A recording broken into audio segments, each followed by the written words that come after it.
Assalamualaikum warahmatullahi wabarakatuh. Halo sahabat fakta kehidupan dimanapun kalian berada. Bagaimana dengan kisah kemarin yang kami bawakan? Pasti banyak banget yang kebawa emosi dan greget dengan kisahnya. Nah, kali ini kami akan membawakan kisah yang gak kalah menarik. Kisah kali ini menceritakan tentang suamiku jijik dan meludah ke arahku. Gak usah berlama-lama lagi, yuk kita langsung masuk ke ceritanya.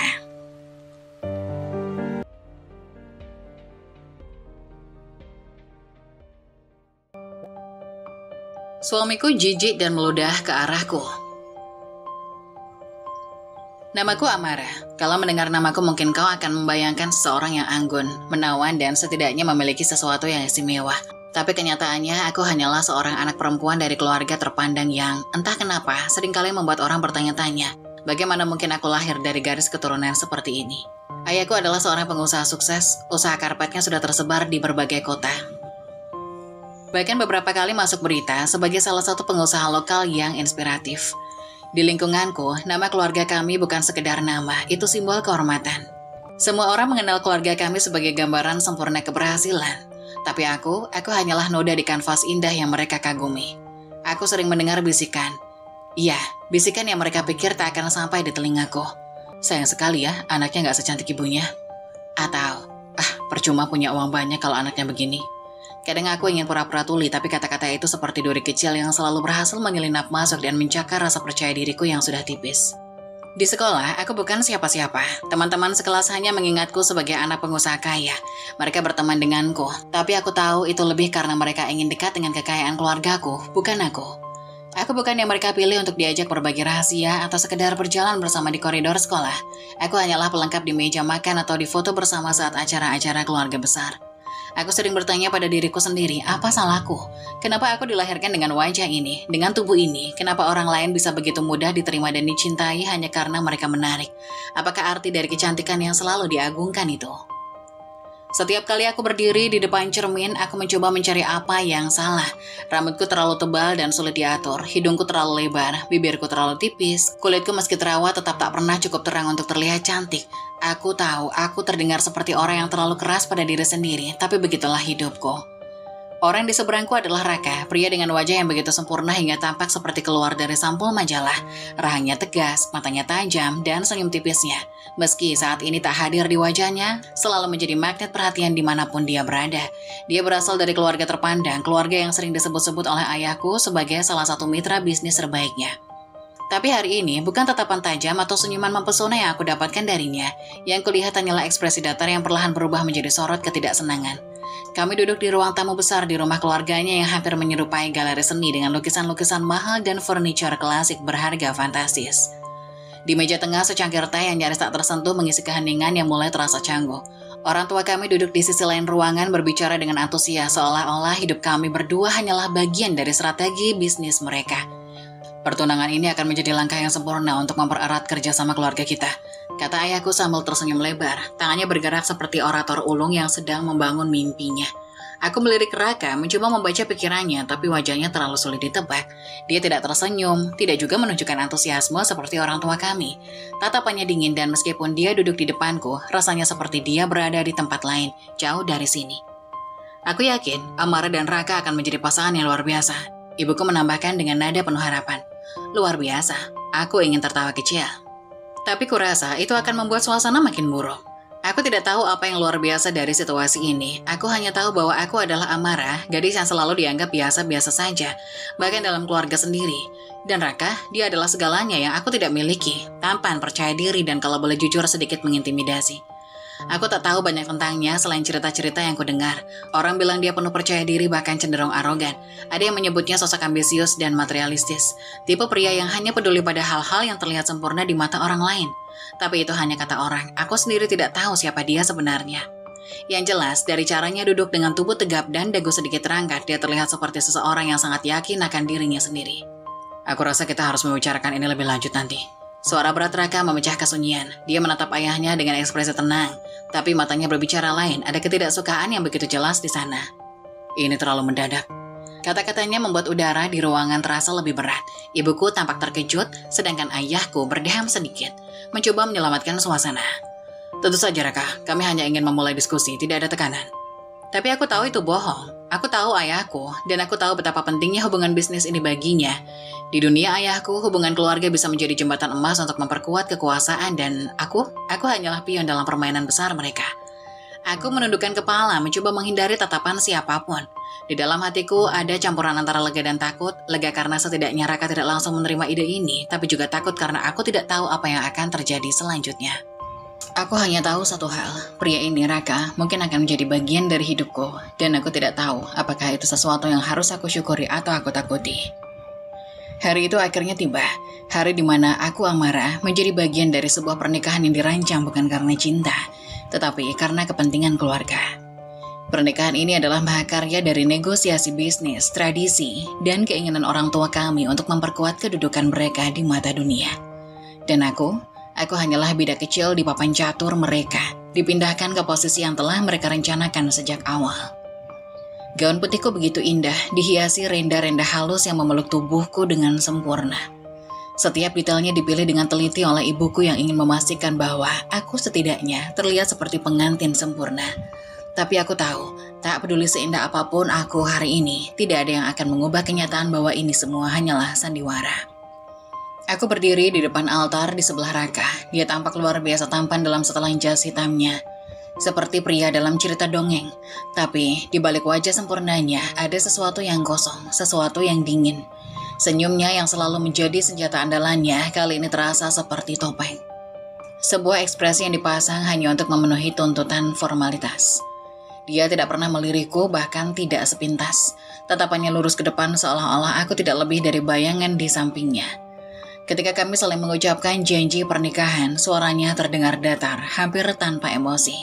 Hanya aku yang mendengar suara bergetar di ujung kalimatku. Tanda kecil dari betapa beratnya momen ini bagiku. Ketika kami akhirnya resmi dinyatakan sebagai suami istri, gemuruh tepuk tangan memenuhi ruangan. Semua orang tersenyum, tertawa, dan mengucapkan selamat, seolah-olah mereka benar-benar percaya bahwa ini adalah hari paling bahagia dalam hidupku. Tapi aku tahu, mereka hanya melihat apa yang ingin mereka lihat. Mereka tidak melihat tangan Raka yang tidak pernah benar-benar menggenggam tanganku dengan erat. Mereka tidak melihat mataku yang berkaca-kaca bukan karena haru, tapi karena perasaan hampa yang menyisakan dada. Malam itu, resepsi berlangsung meriah, lampu-lampu kristal berkilauan, musik mengalun indah, dan makanan mewah disajikan di atas meja-meja panjang. Aku tersenyum kepada para tamu seperti yang diajarkan ibuku sejak kecil. Selalu tersenyum dan apapun yang terjadi. Tapi di dalam hatiku, aku merasa seperti boneka yang dipajang untuk hiburan. Raka berdiri di sebelahku sepanjang malam, memaksakan senyum yang sama pada setiap tamu yang datang mengucapkan selamat. Tapi ia tidak pernah benar-benar berbicara padaku, bahkan rasanya dia tidak menyadari keberadaanku. Dia berbicara dengan lancar dan penuh percaya diri kepada tamu-tamu penting. Tetapi ketika mereka pergi, dia hanya diam. Saat akhirnya kami kembali ke kamar kami, aku merasakan beban di pundakku semakin berat. Kamar itu luas, mewah, dihiasi dengan sempurna untuk pasangan pengantin baru. Tapi bagiku, itu bukan ruang kebahagiaan, itu adalah penjara, tempat di mana aku akan menghabiskan sisa hidupku bersama pria yang tidak pernah memandangku, bahkan untuk sekedar mengakui keberadaanku. Raka membuka dasinya dengan gerakan cepat, tidak mengucapkan sepatah kata pun. Dia kemudian duduk di sofa mengambil ponsel dan mulai mengetik pesan seperti aku tidak ada di sana. Aku berdiri di tengah ruangan merasa kecil dan tak berarti. Inilah hidup baruku. Hidup sebagai istri dari pria yang tidak pernah menginginkan aku. Air mata jatuh satu persatu tanpa suara. Aku ingin berteriak, ingin bertanya, kenapa aku? Kenapa hidupku harus seperti ini? Tapi aku tahu, tidak ada gunanya. Aku hanya bisa diam, tidak ada yang bisa aku lakukan lagi. Aku telah menjadi istrinya dan itu berarti aku harus menjalani peran ini. Harus mengabdikan diri kepada seorang yang bahkan tidak mau melihat ke arahku. Malam itu aku memandang keluar jendela menatap bintang-bintang yang tersebar di langit malam. Aku berharap ada satu bintang yang mau mendengarkan doaku. Tapi seperti biasa tidak ada yang menjawab. Aku sendirian dan aku tahu bahwa mungkin aku akan terus seperti ini. Pernikahan ini bukan milikku dan aku tidak yakin apakah aku akan pernah bisa menyebutkannya sebagai milikku. Aku tahu sejak awal bahwa Raka tidak menyukaiku. Bahkan sebelum kami bertukar janji di depan altar, ada jarak yang begitu jelas di antara kami. Seperti tembok besar yang tak bisa kupecahkan. Namun hari-hari setelah pernikahan kami semakin mempertegas kenyataan itu. Bukan hanya bahwa dia tidak menyukaiku, tetapi dia juga malu karena aku adalah istrinya. Di minggu pertama pernikahan kami, Raka nyaris tidak pulang ke rumah. Dia selalu punya alasan, rapat mendadak, pertemuan bisnis, atau sekedar kelelahan hingga memutuskan menginap di kantor. Ketika dia pulang, waktunya hanya cukup untuk mandi dan mengganti pakaian sebelum pergi lagi. Tidak ada ucapan selamat pagi, tidak ada percakapan kecil, bahkan tidak ada basa-basi yang biasanya dilakukan orang-orang yang baru menikah. Aku mencoba mengerti, mungkin dia butuh waktu. Pernikahan ini bukan keinginannya, seperti halnya bukan keinginanku. Tapi semakin hari, semakin aku sadar bahwa dia sama sekali tidak ingin mencoba. Puncaknya adalah ketika aku mendengar dia berbicara dengan salah satu temannya di telepon. Aku tidak sengaja melewati ruang kerjanya ketika suara itu terdengar. Ini semua cuma formalitas, bro. Katanya, suaranya terdengar santai tapi penuh dengan cemoohan. Aku terjebak dalam permainan konyol keluarga. Kalau bukan karena bisnis, aku gak akan pernah mau menikahi dia. Aku berhenti di depan pintu, dadaku terasa sesak, nafasku tersengal tapi aku mencoba tidak menangis. Dia? Ya ampun, kau pasti tahu dia bukan tipeku. Bahkan aku malu kalau orang tahu aku menikahinya. Kata-kata itu sepertinya pukulan telak yang menghantamku berulang kali. Bisa dibilang, di depan orang lain aku tahu aku tidak cantik menurut standar masyarakat. Tidak seperti wanita-wanita lain yang biasa dikelilingi Raka. Tapi, mendengar dia mengatakan itu dengan nada ringan seperti aku hanyalah masalah kecil dalam hidupnya, rasanya terlalu menyakitkan. Aku kembali ke kamar menutup pintu pelan agar tidak ada yang mendengarku. Di dalam kamar, aku duduk di tepi ranjang membiarkan air mata mengalir tanpa henti. Untuk pertama kalinya aku benar-benar merasa hancur. Raka tidak hanya tidak mencintaiku, dia bahkan malu mengakui keberadaanku. Sejak saat itu aku berhenti berharap, aku berhenti mencoba membuatnya menyukaiku. Berhenti berusaha menjadi istri yang diharapkan. Aku hanya menjalani hari-hari seperti bayangan di rumah besar ini. Raka terus menjalani hidupnya seolah-olah aku tidak pernah ada. Aku mendengar namanya disebut di acara-acara besar, melihat fotonya di majalah bisnis selalu bersama wanita-wanita cantik yang tampak sempurna di sisinya. Dan aku hanya ada di rumah menunggu dia pulang meskipun aku tahu dia tidak ingin melihatku. Usia pernikahan kami baru 1 minggu, tapi rasanya seperti 1 abad. Bukan karena kebahagiaan atau kegembiraan yang biasanya menyelimuti pasangan pengantin baru, melainkan karena kehampaan yang terus-menerus kurasakan. Raka menghindariku sejak hari pertama, tidak ada percakapan yang berarti di antara kami. Hanya salam singkat atau bahkan sekedar ranggukan jika kami kebetulan bertemu di lorong rumah ini. Bahkan di malam pertama pernikahan kami, dia dengan jelas menunjukkan keengganannya. Aku pikir kita sama-sama tahu, ini bukan yang kau inginkan. Katanya dingin sebelum mengambil selimut dan tidur di sofa ruang kerja. Sejak itu kamar kami hanya dihuni olehku tanpa dirinya. Aku mencoba memahami, mencoba memberi waktu, tapi setiap harinya terasa semakin sulit. Bukan hanya karena keheningan yang terus membayangi, tetapi juga karena sikapnya yang benar-benar menjauhiku. Seolah-olah aku adalah sesuatu yang harus dihindari.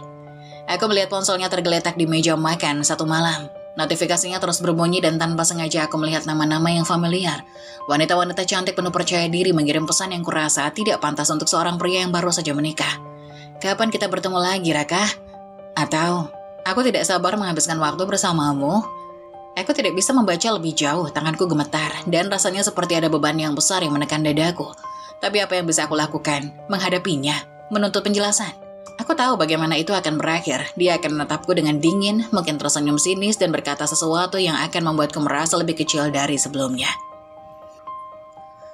Malam itu aku duduk di tempat tidur, menata ruang kosong di sebelahku. Ranjang yang besar ini terasa begitu dingin, begitu sepi. Aku memeluk lututku, membiarkan air mata jatuh tanpa suara. 1 minggu sudah berlalu, dan aku semakin yakin bahwa Raka tidak hanya menghindariku. Dia ingin aku tahu bahwa dia tidak akan pernah menganggapku ada dalam hidupnya. Dan aku hanya bisa menerima itu, karena aku tahu tidak ada yang bisa mengubahnya. Malam itu aku berdiri di depan cermin di kamar kami. Aku menatap bayanganku sendiri mencoba mencari jawabannya. Apa yang salah denganku? Apa yang membuatnya begitu membenciku hingga dia tidak mau berbagi ruangan denganku? Aku menghela nafas panjang, lalu berbaring di sisi ranjang yang dingin itu, menatap langit-langit dengan mata yang mulai terasa panas. Pernikahan ini mungkin baru berumur 1 minggu, tapi aku sudah lelah. Lelah berharap, lelah mencoba, dan lelah menjalani hari-hari dalam kesendirian yang menyakitkan. Aku pikir, rasa diabaikan adalah batas terburuk yang bisa aku tanggung dalam pernikahan ini. Ternyata aku salah. Raka dengan segala pesona yang selalu dikagumi oleh orang lain, menyimpan sisi tajam yang sering dia gunakan untuk melukai. Kata-katanya yang menjadi senjata dilontarkan tanpa ampun. Kadang-kadang dia tidak perlu berteriak, nada suaranya saja sudah cukup untuk membuatku merasa kecil bahkan tidak berarti. Lihat dirimu, katanya suatu malam ketika aku mencoba berbicara dengannya tentang pernikahan ini. tentang bagaimana kita bisa mencoba memperbaikinya. Dia menatapku dari ujung kepala sampai ujung kaki dengan ekspresi jijik yang begitu jelas. Apa yang kau pikirkan? Kau ingin aku bersikap seperti apa? Kau pikir aku bisa memperlakukanmu seperti wanita yang aku inginkan? Aku tidak tahu harus jawab apa. Kata-katanya menamparku lebih keras daripada pukulan manapun yang bisa aku bayangkan, tapi dia tidak berhenti di situ. Kau tahu, ada banyak wanita di luar sana yang, ya kau tahu sendiri. Dia mendesah, seolah mencoba bersabar. Bahkan, tidak ada hal yang harus dia tahan dariku. Wanita yang lebih cantik, lebih menarik, wanita yang membuatku bangga berjalan di samping mereka. Bukan kau. Kalimat terakhir itu hampir berbisik, tapi dampaknya seperti dentuman bom. Aku berdiri terpaku, mencoba menelan kepedihan yang terasa seperti duri tajam di tenggorokanku. Kenapa kau menikahiku, Raka? Tanyaku dengan suara yang bergetar. Aku tahu jawabannya, tapi aku ingin mendengar darinya. Aku ingin tahu apakah masih ada sedikit saja rasa manusiawi di dalam dirinya. Dia tertawa kecil, tapi tawa itu penuh dengan sinisme. Kenapa? Karena aku tidak punya pilihan. Kau tahu itu. Ini semua untuk bisnis. Jangan berharap lebih dariku. Air mata mulai menggenang di mataku, tapi aku menolaknya untuk jatuh. Aku tidak ingin dia melihatku menangis. Aku tidak ingin memberinya kepuasan karena tahu dia berhasil membuatku terluka. Aku tahu aku tidak cantik, Raka, kataku. Suaraku pecah meskipun aku mencoba menahannya. Tapi aku tidak pernah memilih ini, sama seperti kau tidak memilihku. Aku hanya mencoba bertahan, mencoba membuat ini sedikit lebih baik. Dia mengangkat alisnya lalu tersenyum tipis, tapi itu bukan senyum ramah. Itu senyum yang penuh penghinaan. Kau mencoba? Dengan apa? Penampilanmu? Senyummu yang seperti memohon? Amara, kau tidak bisa memperbaiki apapun. Jangan buang waktumu. Saat itu aku merasa seperti tubuhku runtuh dari dalam. Kata-katanya terus terulang di kepalaku, menyisakan rasa sakit yang begitu mendalam. Ketika dia pergi meninggalkan ruangan, aku tetap berdiri di tempatku. Tidak ada air mata yang jatuh lagi. Bukan karena aku tidak ingin menangis, tetapi karena aku merasa sudah tidak punya apa-apa lagi untuk dilepaskan. Aku berjalan ke depan cermin menatap bayangan diriku. Aku melihat wajahku, mata yang sembab karena malam-malam menangis. Kulit yang mulai tampak lelah, aku menatap tubuhku yang selalu menjadi bahan cemoohan Raka. Suatu hari, aku sedang merapikan meja makan ketika suara pintu utama terbuka. Biasanya Raka pulang tanpa banyak keributan, langsung menuju ruang kerjanya atau kamar tamu, menghindari interaksi apapun denganku, tapi kali ini berbeda. Langkah-langkahnya terdengar mantap diiringi suara tawa lembut seorang wanita. Aku berbalik dan di sanalah dia, Raka, dengan seorang wanita di lengannya. Dia cantik luar biasa, seperti model yang baru saja turun dari majalah mode. Rambutnya tergerai sempurna, make-upnya tidak berlebihan namun memancarkan pesona. Pakaiannya yang mahal memeluk tubuhnya dengan pas. Amara, panggil Raka, suaranya terdengar riang, nada yang belum pernah dia gunakan padaku sebelumnya. Kenalkan, ini Cindy, pacarku. Kata-kata itu menghantamku seperti palu godam. Dia tidak hanya membawa wanita lain ke rumah kami, dia juga dengan bangga memperkenalkannya sebagai pacarnya. Cindy mengelurkan tangan, tersenyum dengan percaya diri. Hai Amara, senang bertemu denganmu. Katanya dengan nada yang sopan namun jelas mengandung rasa superioritas. Aku menatap tangannya, lalu beralih pada wajahnya, kemudian ke Raka. Dia menatapku dengan ekspresi penuh kesombongan, seolah-olah dia ingin aku tahu bahwa dia tidak peduli sedikit pun tentang bagaimana aku merasa. Aku mencoba tersenyum meskipun aku tahu senyum itu tidak akan sampai di mataku. Senang bertemu juga, kataku. Suaraku terdengar hambar. Cindy dan aku akan makan malam di sini. Lanjut Raka tanpa bertanya atau meminta izin, seolah-olah aku hanyalah pelayan di rumah ini. Kau bisa bergabung jika kau mau atau tidak, terserah. Aku menunduk mencoba menelan emosiku yang mulai membanjiri diriku. Tentu, aku akan menyiapkan sesuatu. Jawabku singkat lalu bergegas ke dapur meninggalkan mereka di ruang tamu. Di dapur aku mulai memotong sayuran dengan tangan gemetar, dadaku sesak seolah-olah setiap nafas yang kuambil terlalu berat untuk dilalui. Air mata ingin mengalir tapi aku menahannya, aku tidak akan memberinya kepuasan untuk melihatku hancur. Selama makan malam, mereka semakin terang-terangan memamerkan Cindy. Dia tertawa lepas, menyentuh tangan Cindy dan bahkan dengan santainya memuji wanita itu di depanku. Kau tahu, Cindy benar-benar mengerti aku, katanya sambil menatap Cindy dengan mata berbinar yang tidak pernah ia tunjukkan padaku. Dia tahu bagaimana membuatku merasa hidup. Aku hanya diam, memainkan garpu di piringku. Kata-katanya seperti racun yang meresap perlahan, menghancurkan setiap sisa harga diriku. Ketika makan malam selesai, Raka mengantarkan Cindy ke ruang tamu, meninggalkanku di meja makan dengan piring-piring kotor yang belum sempat kubersihkan. Aku mendengar mereka berbicara, tawa Cindy mengisi ruangan seperti sinar yang tidak pernah ada di hidupku. Aku berdiri di dapur, memegang erat tepian meja untuk menjaga diriku tetap berdiri.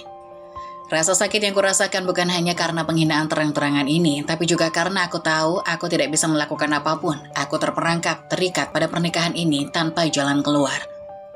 Hari itu aku baru saja selesai merapikan ruang keluarga ketika Cindy muncul dengan gaun tidur satin berwarna merah muda. Penampilannya anggun seperti biasa tapi sikapnya jauh dari itu. Dia berjalan melewatiku dengan pandangan meremehkan lalu menjatuhkan diri di sofa dengan angkuhnya. "Amarah," panggilnya dengan nada manja namun penuh perintah. "Tolong buatkan aku teh, aku haus." Aku berhenti sejenak menatapnya. Aku tahu dia tamu di rumah ini, meskipun rasanya sulit menyebutnya tamu. Mengingat bagaimana Raka membawanya ke sini seolah-olah aku tidak ada, tapi permintaannya itu terdengar seperti titah seorang ratu kepada pelayannya, bukan sekedar permintaan biasa. Dengan enggan aku menuju ke dapur dan menyiapkan teh untuknya. Ketika aku kembali ke ruang tamu, dia sudah sibuk dengan ponselnya, tertawa kecil pada sesuatu yang entah apa. Aku meletakkan cangkir teh di meja di depannya, tanpa berkata apa-apa. "Terima kasih," katanya. Tapi matanya tetap terpaku pada ponsel, seolah-olah aku hanyalah angin lalu. Aku mencoba mengabaikannya, kembali ke pekerjaan rumahku, tapi setiap beberapa menit Cindy memanggilku untuk hal-hal kecil. Meminta tisu, mengeluh tentang suhu ruangan yang menurutnya terlalu dingin, hingga memintaku mengambil charger ponselnya yang tertinggal di kamar tamu. Puncaknya adalah ketika aku mendengar bunyi keras dari ruang tamu, aku buru-buru keluar dari dapur dan melihat cangkir tehnya terguling. Isinya tumpah ke karpet. Cindy berdiri di samping sofa menatapku dengan ekspresi tak senang. "Amarah," katanya dengan nada memerintah. "Bersihkan ini sekarang ya, aku nggak sengaja menumpahkannya." Aku berdiri di ambang pintu menatapnya tanpa berkata apa-apa. Aku tahu Raka akan marah jika aku membantah Cindy, tapi di saat itu, aku merasa batas kesabaranku sudah habis. "Cindy," kataku, mencoba menjaga nada suaraku tetap tenang. Meskipun dalam hatiku aku merasa terbakar. "Kau yang menumpahkannya, aku rasa kau bisa membersihkannya sendiri, kainlah pada di dapur." Wajah Cindy berubah seketika, matanya melebar, mulutnya terbuka sedikit seolah-olah tidak percaya aku berani berkata seperti itu padanya. "Apa?" tanyanya dengan nada tinggi. "Aku tamu di sini, Amara. Ini tugasmu untuk memastikan rumah ini bersih." Aku menarik nafas dalam, mencoba menenangkan diriku sendiri. "Kau tamu Cindy, bukan majikan. Aku bukan pembantu di rumahku sendiri, dan aku rasa tidak ada salahnya jika kau membersihkan sesuatu yang kau tumpahkan." Tanpa menunggu jawaban, aku berbalik dan kembali ke dapur. Tapi langkahku terhenti ketika aku mendengar suara Cindy berbicara dengan nada marah. "Raka," panggilnya keras, dan aku tahu dia sedang mengadu. Tidak butuh waktu lama sebelum suara langkah kaki Raka terdengar. Dia masuk ke dapur dengan wajah yang penuh amarah. Cindy mengekor di belakangnya dengan wajah seolah-olah dia adalah korban ketidakadilan terbesar di dunia. "Amarah, apa-apaan ini?" Raka langsung menyerangku dengan pertanyaannya. "Kenapa kau tidak membantu Cindy? Dia tamu kita." Aku menatapnya, mencoba menahan rasa jengkel yang mulai mendidih. Dia menumpahkan tehnya sendiri, Raka. Aku rasa tidak salah kalau dia membersihkannya sendiri. Raka mendesah keras, ekspresinya seperti kesal. "Apa kau benar-benar tidak punya rasa hormat? Cindy sudah cukup baik mau tinggal di sini, dan kau malah bersikap seperti ini." "Tuhan, Amarah, kau benar-benar." Dia tidak menyelesaikan kalimatnya, tapi nadanya cukup untuk membuat darahku mendidih. "Raka," potongku tegas. Suaraku mulai meninggi. "Cindy tamu, benar. Tapi tamu juga harus tahu batasan. Aku istrimu, bukan pelayan di rumah ini. Jika kau mau dia diperlakukan seperti ratu, mungkin kau harus menyediakan pelayan khusus untuknya. Aku tidak akan melakukannya." Cindy ternganga mendengar jawabanku dan aku bisa melihat kemarahan di mata Raka, tapi aku tidak peduli lagi. Aku sudah cukup lama diperlakukan seperti ini dan aku tidak akan membiarkan mereka menginjak harga diriku lebih jauh. Setelah beberapa saat yang terasa seperti seumur hidup, Raka menghela nafas panjang dan menggelengkan kepalanya. "Kau benar-benar membuat segalanya sulit, Amara." Dia keluar dari dapur, diikuti oleh Cindy yang mendengus kesal. Aku berdiri di sana, tubuhku gemetar bukan karena takut tetapi karena amarah yang selama ini kutahan. Hari itu perasaan kesal dan frustasi yang aku tahan akhirnya pecah. Setelah kejadian di dapur tadi, aku merasa semakin tak bisa menahan amarah yang sudah lama terpendam. Segala sikap Raka yang merendahkanku serta perlakuan Cindy yang seperti menganggap rumah ini miliknya benar-benar membuatku merasa terhina. Tapi kali ini, aku tidak bisa lagi tinggal diam. Aku berdiri di ruang tamu, tanganku gemetar karena terlalu banyak emosi yang terkumpul. Raka dan Cindy baru saja duduk di sofa, berbicara dengan santai seperti tidak ada masalah yang terjadi. Aku menatap mereka, mencoba mengumpulkan kata-kata. "Raka," aku memanggilnya dengan suara yang dipenuhi ketegangan. Dia menoleh dengan ekspresi datar, seolah-olah tidak peduli dengan nada suaraku yang jelas mengandung kekesalan. "Ada apa lagi, Amara?" Aku bisa merasakan darahku mendidih. "Kenapa kau selalu membela Cindy?" tanyaku. Suaraku bergetar kesal. "Dia itu tamu di rumah kita, Raka. Kau memperlakukannya seperti dia ratu, sementara aku ini siapa bagimu?" Raka menghela nafas, seolah-olah aku baru saja mengajukan pertanyaan yang paling bodoh di dunia. "Amara, dia pacarku. Kamu itu istri yang cuma ada untuk memenuhi kewajiban. Apa yang aku lakukan dengan pacarku bukan urusanmu. Kata-katanya menghantamku dengan kekuatan yang tak terduga. Aku merasakan sesak di dadaku seperti ada sesuatu yang terpendam dan akhirnya meledak. Jadi aku bukan siapa-siapa kan? Tanyaku, mata mulai berkaca-kaca. Aku bukan orang yang pantas dihargai kan? Kau hanya menganggapku sebagai beban. Wajah Raka memerah dan dia berdiri dengan gerakan cepat. Kau terlalu banyak bicara, Amarah. Apa yang kau inginkan dariku? Kau pikir aku bisa bahagia denganmu? Tidak ada yang menarik dari dirimu dan itu sudah jelas. Aku mundur sedikit, menahan air mata yang sudah tidak bisa aku tahan lagi. Semua kata-kata yang sudah lama dia sembunyikan, semua penghinaan yang tidak pernah dia tunjukkan dengan jelas, sekarang keluar begitu saja. Kau pikir aku tidak tahu? Aku berteriak, kau sering membandingkan aku dengan wanita lain. Aku bukan cantik seperti mereka, aku tidak bisa membuatmu bahagia. Tapi aku hanya ingin dihargai, Raka. Apa salahnya itu? Cindy yang ada di sampingnya hanya diam tersenyum sini seolah dia menikmati perpecahan di antara kami. Tapi aku tidak peduli lagi. Aku hanya ingin Raka mendengarkan. Aku ingin dia tahu betapa perasaanku terluka setiap kali dia menganggapku tak lebih dari sekedar kewajiban. Raka menatapku dengan jijik seolah aku adalah sesuatu yang kotor yang dia tidak ingin sentuh lagi. Dihargai, katanya dengan nada yang penuh ejekan. Kau tidak layak dihargai, Amarah. Kalau kau ingin dihargai, jadilah seperti wanita yang lebih cantik, lebih menarik, lebih sempurna. Tapi kamu, tidak ada yang istimewa tentangmu. Semua orang tahu itu. Aku pun sudah cukup lelah untuk menghadapinya. Kata-katanya seperti pisau yang menembus hatiku, menyobek segala harapan dan impian yang sempat kutanamkan dalam pernikahan ini. Aku menangis dengan keras. Tangisan yang sudah lama kutahan, namun kali ini aku tidak bisa lagi menahan semuanya. Aku hanya ingin menjadi penting untukmu, Raka, tapi kau tidak pernah melihatku seperti itu. Raka terdiam beberapa detik lalu mengangkat bahu mengabaikan tangisanku. Sudahlah, Amarah. Jangan menangis seperti itu. Itu hanya membuatmu semakin terlihat lemah. Aku merasa seluruh dunia runtuh di sekitarku. Aku ingin berteriak, ingin melarikan diri, tetapi tubuhku hanya bisa terdiam. Terjebak dalam rasa sakit yang tak bisa diungkapkan dengan kata-kata. Aku lelah, Raka. Aku lelah berharap. Aku lelah mencoba, lelah mencintaimu sementara kau tidak pernah benar-benar melihatku. Aku menundukkan kepala, berusaha menyembunyikan air mata yang terus mengalir. Aku hanya ingin dihargai, tidak lebih. Raka tidak berkata apa-apa lagi, dia hanya memandangku dengan tatapan kosong dan penuh kejenuhan. Cindy, ayo kita pergi dari sini. Amarah jelas tidak tahu cara berbicara dengan baik. Katanya dengan nada Cindy selalu berbalik dan meninggalkanku di ruangan yang terasa semakin kosong. Aku berdiri di sana tenggelam dalam kesakitan yang tak terkatakan. Aku merasa terperangkap, terbuang, dan terhina. Kata-kata Raka terus berputar di kepala, menghantui setiap langkahku. Aku hanya ingin dia mencintaiku, hanya ingin dihargai. Tapi itu adalah hal yang paling salah jika dilihat dari sudut pandangnya. Aku terjatuh di sofa, memeluk tubuhku sendiri, dan menangis dengan keras. Sebuah kesadaran menyelimuti diriku. Aku bukan siapa-siapa dalam hidupnya, dan itu adalah kenyataan yang harus aku terima. Aku duduk terdiam di ruang tamu, air mata masih membasahi pipiku. Aku merasa seperti semua harapan yang pernah aku miliki, semua impian tentang pernikahan yang bahagia, sekarang sudah hancur berkeping-keping. Raka baru saja pergi membawa Cindy meninggalkanku dengan rasa sakit yang lebih dalam dari sebelumnya. Namun, itu hanya sementara. Aku tahu Raka akan kembali dan aku merasakan sesuatu yang lebih besar lagi akan terjadi. Beberapa saat kemudian aku mendengar suara langkah kaki yang berat, disertai dengan suara pintu yang dibanting keras. Aku menoleh dan di sana Raka dengan wajah yang memerah karena marah. Matanya terbuka lebar, penuh dengan kebencian yang tidak bisa lagi disembunyikan. Apa yang kau lakukan di sini?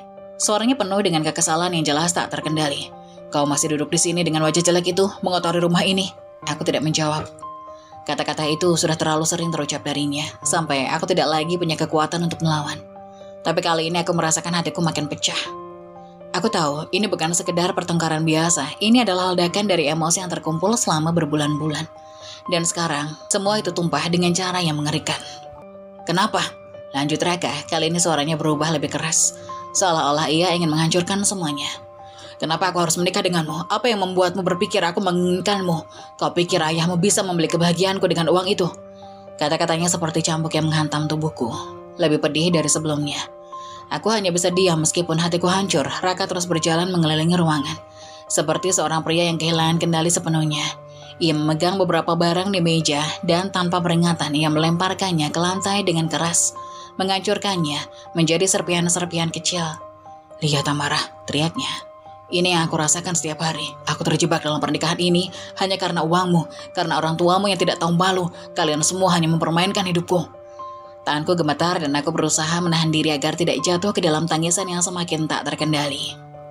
Tapi Raka terus melampiaskan amarahnya, memukul-mukul meja dengan tangan kosong. Aku merasa seperti aku tak akan lagi ada di sini, hanya menjadi bayangan dalam hidupku yang penuh kebencian. Aku jijik melihat wajahmu. Teriaknya lagi, kali ini suaranya melengking tajam. Kau tahu itu, setiap kali aku melihatmu, aku merasa ingin muntah. Kau bukan wanita yang aku inginkan, kau bahkan tidak layak disebut sebagai istriku. Kau hanya beban. Aku merasa seperti diriku terjebur dalam lautan kesedihan dan ketidakberdayaan. Air mata mulai mengalir tanpa bisa aku bendung lagi. Tapi aku tidak bisa mengatakan apapun. Aku tidak tahu harus berkata apa.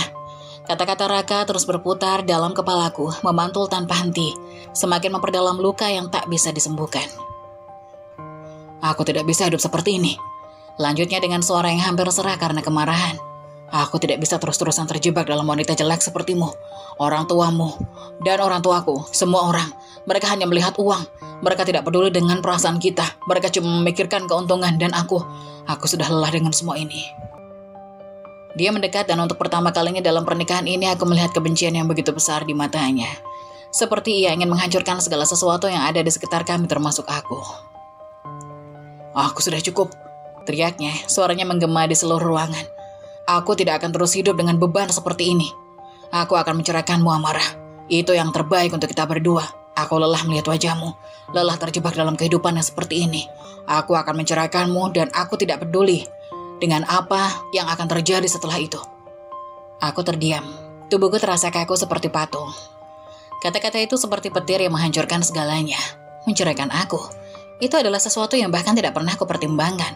Meskipun aku tahu aku sudah tidak diinginkan. Tapi ketika dia mengatakan hal itu, dengan begitu mudah, dengan begitu penuh kebencian, aku merasa dunia ini berputar terlalu cepat. Raka menarik nafas panjang dan aku bisa melihat di matanya bahwa dia sudah membuat keputusan. Tak ada sedikit pun penyesalan yang terpancar di wajahnya. Dia benar-benar ingin ini berakhir. Aku merasa sesak di dadaku, seolah-olah aku tak bisa bernafas. Aku hanya bisa berdiri di sana, menghadapinya tanpa bisa berkata-kata. Raka mengangkat tubuhnya dengan acuh, lalu berbalik untuk pergi. Aku akan mengurus semuanya, kita akan berpisah, ini sudah cukup. Aku terdiam, hanya bisa melihat punggungnya yang menjauh. Sesaat kemudian pintu rumah terbanting keras, menandakan bahwa dia benar-benar pergi. Aku jatuh ke lantai, merasakan dunia ini runtuh di sekitarku. Semua yang aku miliki, semua yang aku harapkan seakan lenyap begitu saja.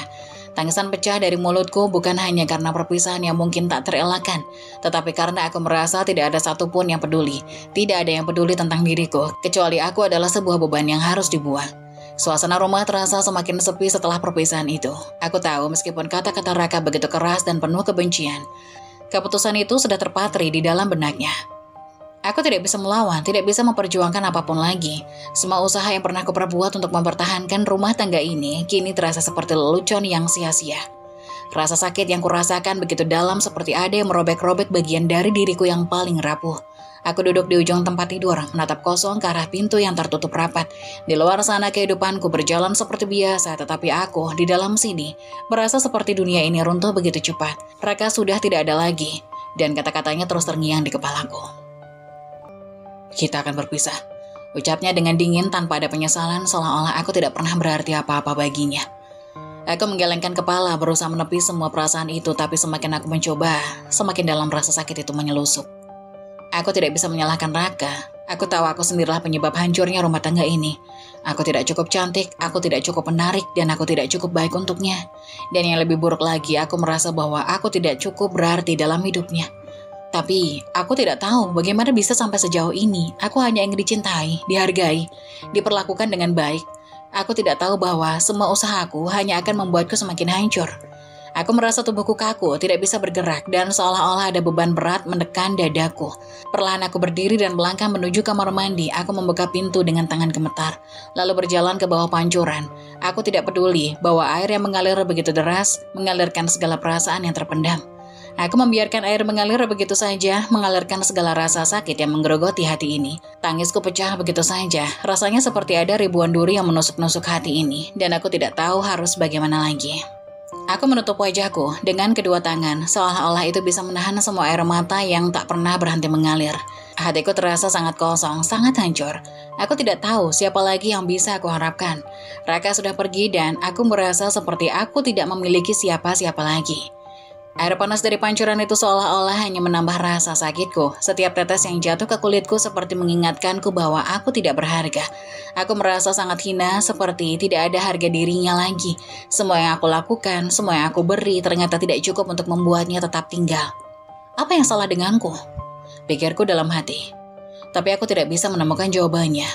Kenapa aku selalu merasa tidak cukup? Tangisku makin keras. Suaranya hampir tenggelam dalam suara air yang mengalir deras. Aku merasa terkoyak.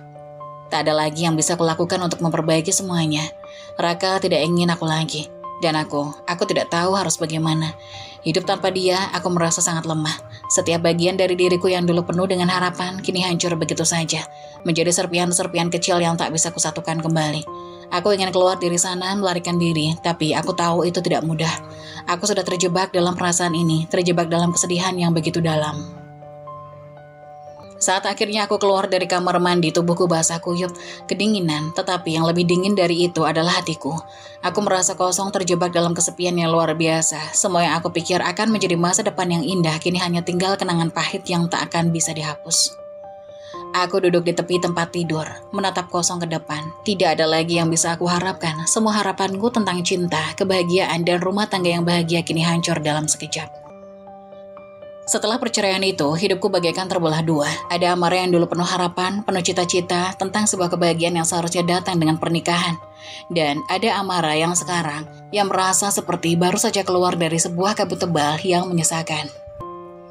Aku tahu, banyak yang berharap aku akan terpuruk, menghabiskan hari-hariku berlarut-larut dalam kesedihan, atau bahkan mungkin berdebat tentang harta gono gini, atau bagaimana aku bisa mendapatkan kembali sesuatu dari perceraian ini. Tapi aku sudah cukup lelah dengan itu. Aku tidak ingin terjebak dalam pertempuran itu, karena hatiku sudah terlalu hancur untuk memikirkan hal-hal semacam itu. Aku ingin melupakan semuanya, bahkan jika itu berarti aku harus meninggalkan kenangan buruk yang telah lama mengikatku. Aku hanya ingin bebas dari rasa sakit, dari penghinaan, dari kebohongan. Aku tidak ingin lagi hidup dalam bayang-bayang masa lalu yang menyakitkan itu. Dengan tekad yang sudah bulat, aku memutuskan untuk pergi. Aku butuh waktu untuk diri sendiri, untuk menemukan siapa aku tanpa segala label yang selama ini ditempelkan padaku. Aku memutuskan untuk pergi berlibur, jauh dari kehidupan lama yang begitu membelengguku. Aku ingin menghirup udara segar, melihat dunia dari perspektif yang baru, dan hanya mungkin, menemukan sedikit kedamaian dalam diriku yang terluka. Aku memesan tiket untuk sebuah perjalanan panjang ke tempat yang jauh. Tempat yang tidak ada kaitannya dengan kehidupanku yang dulu, dengan orang-orang yang pernah ada dalam hidupku, terutama Raka. Aku ingin benar-benar memulai hidup baru, meninggalkan segala kenangan buruk yang pernah ingin menghantuiku. Perjalanan itu tidak hanya tentang tempat-tempat baru yang akan aku kunjungi. Ini adalah perjalanan untuk menemui kembali diriku. Aku belajar mencintai diriku sendiri. Setelah sekian lama, aku merasa seperti orang yang tidak berharga. Aku tidak tahu apakah aku akan menemukan kebahagiaan yang aku cari, atau apakah aku akan kembali sebagai orang yang sama. Tapi aku tahu, aku harus mencobanya. Aku tidak bisa terus-menerus terjebak dalam bayang-bayang kesedihan yang menghancurkan hidupku. Saat aku mengemasi barang-barangku, merapikan segala sesuatu yang tersisa di rumah yang dulunya pernah menjadi tempat tinggal kami, aku merasa ada sesuatu yang aneh, sebuah perasaan yang sulit dijelaskan. Ada rasa takut tentu saja, tapi ada juga rasa lega. Beban yang selama ini menekan dadaku mulai sedikit demi sedikit terasa lebih ringan, seolah ada bagian dari diriku yang telah dibebaskan. Meski perasaan itu masih datang dan pergi seperti ombak yang tak terduga. Aku tidak ingin peduli tentang apa yang orang lain katakan. Aku tidak ingin peduli tentang apa yang akan terjadi setelah aku pergi. Aku hanya tahu satu hal. Aku tidak ingin lagi hidup dalam belenggu yang selama ini menjeratku. Aku ingin melangkah pergi dan menemukan siapa aku sebenarnya tanpa segala ekspektasi yang tidak pernah aku minta. Perjalanan ini adalah untuk diriku sendiri, dan meskipun aku masih merasa sangat rapuh, aku bertekad untuk menemukan kembali kekuatanku, untuk merawat diriku sendiri, dan untuk menjalani hidupku tanpa rasa takut. Aku tidak tahu apakah ini adalah awal dari kebahagiaan yang baru, tapi aku ingin mempercayai bahwa ada kehidupan setelah semua yang telah aku lalui. Dengan tas di tangan, aku melangkah keluar dari rumah itu, rumah yang selama ini menjadi tempat kesedihanku, tempat kenangan pahit yang tidak bisa dilupakan. Tapi kini, aku berjanji pada diriku sendiri bahwa aku akan berjalan ke depan, tidak lagi terhanyut dalam masa lalu, tidak lagi terbelenggu oleh masa-masa yang tidak pernah adil. Aku menghela nafas dalam-dalam. menatap matahari terbenam yang mulai menghilang di ujung langit. Inilah saatnya untuk memulai perjalanan baru, perjalanan mencari kedamaian, mencari diriku sendiri, dan mungkin jika beruntung mencari kebahagiaan yang selama ini aku inginkan. Liburan itu sudah selesai. Aku kembali ke rumah dengan hati yang jauh lebih ringan, meskipun tetap penuh dengan bekas luka yang belum sepenuhnya sembuh. Aku tak tahu apakah aku benar-benar berubah setelah perjalanan itu, atau jika aku hanya sedang berusaha untuk meyakinkan diriku sendiri bahwa aku baik-baik saja. Namun satu hal yang jelas, aku merasa seperti telah meninggalkan sebagian dari diriku di tempat itu, dan sekarang aku harus kembali pada kenyataan yang menungguku di rumah. Rumah itu terasa sepi saat aku sampai, seolah segala kesedihan yang pernah terjadi di dalamnya masih terperangkap di antara dinding-dinding itu. Aku masuk dan meletakkan tasku di lantai, perlahan berjalan menuju ruang tamu. Ayah dan ibu sedang duduk di sana seperti biasa, tetapi aku tahu hari ini semuanya akan berbeda. Ayah memandangku dengan mata yang tampak lelah, seperti ada beban yang berat di pundaknya. Wajahnya pucat, jauh lebih tua dari yang aku ingat. Aku melihatnya dan tiba-tiba rasa sakit itu datang lagi, sakit yang berawal dari kenyataan bahwa aku tidak pernah benar-benar merasa dipahami. Aku duduk di depan mereka mengatur nafasku. Aku tahu aku harus menceritakan segalanya, melepas semua rasa sakit yang selama ini ku bawa. Ayah, ibu, aku ingin kalian tahu tentang semua yang terjadi. Suaraku bergetar. Ayah menatapku dalam diam. Matanya mulai berkaca-kaca. Ibu menundukkan kepala seolah tahu apa yang akan aku ceritakan. Dan aku mulai bercerita. Aku menceritakan tentang pernikahan yang dipaksakan, tentang kebencian yang aku terima, tentang perlakuan kasar Raka yang membuatku merasa tak ada artinya. Aku menceritakan betapa aku merasa seperti sebuah barang yang diperdagangkan, betapa aku dihina dan diperlakukan seperti aku tak pantas mencintai atau dicintai. Aku menceritakan malam-malam yang sepi, kesendirian yang kurasakan bahkan di dalam rumah tangga itu. Aku menceritakan segalanya tanpa menyembunyikan apapun. Ketika ceritaku selesai, rumah itu hening. Tidak ada yang bicara untuk beberapa saat, lalu aku mendengar suara yang aku tidak pernah duga akan keluar dari bibir ayahku. Suara isakan yang pelan tetapi penuh dengan penyesalan. Ayah menundukkan kepalanya, menutup wajahnya dengan tangan seolah mencoba menyembunyikan rasa sakit yang begitu mendalam. Ayah sangat menyesal, Amarah. Ayah tidak tahu betapa besar penderitaan yang kau alami. Ayah terlalu terburu-buru memaksakan pernikahan itu hanya karena ambisi dan tradisi. Ayah tidak pernah benar-benar mengenal Raka. Ayah tidak pernah benar-benar tahu siapa dia. Ayah memaksakanmu menikah dengan seseorang yang tak layak untukmu. Dan sekarang, ayah melihat apa yang telah terjadi padamu, kata ayah dengan suara yang patah-patah. Aku melihat ayah menangis dan hatiku terasa sesak. Aku tidak pernah melihatnya seperti ini sebelumnya. Ayah yang kuat yang selalu jadi panutanku, kini terpuruk dalam penyesalan yang begitu besar.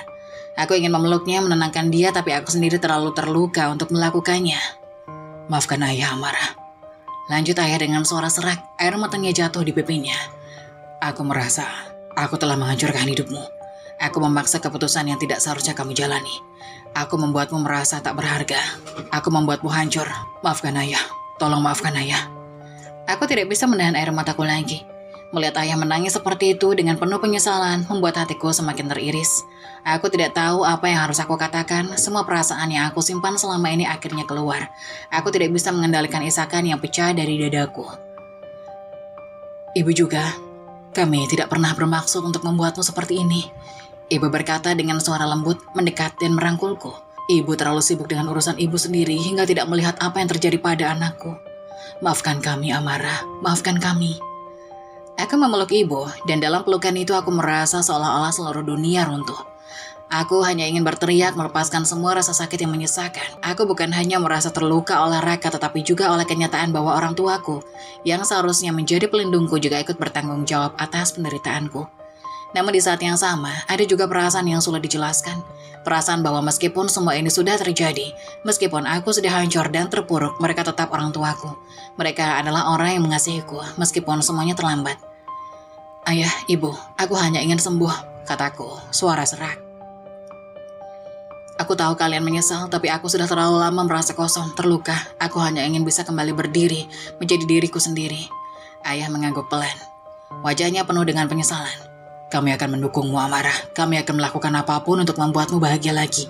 Meskipun aku tahu itu tidak akan mudah. Maafkan ayah dan ibu yang telah gagal melihatmu, anak kami selama ini. Aku mengangguk meskipun perasaan ini masih sangat berat. Aku perlu waktu ayah, waktu untuk sembuh. Ibu mengelus rambutku dengan lembut, dan aku merasa sedikit tenang dalam pelukan mereka. Mungkin inilah langkah pertama untuk bangkit kembali, meskipun luka ini masih akan ada, tapi setidaknya ada cinta dan penyesalan yang menyertainya.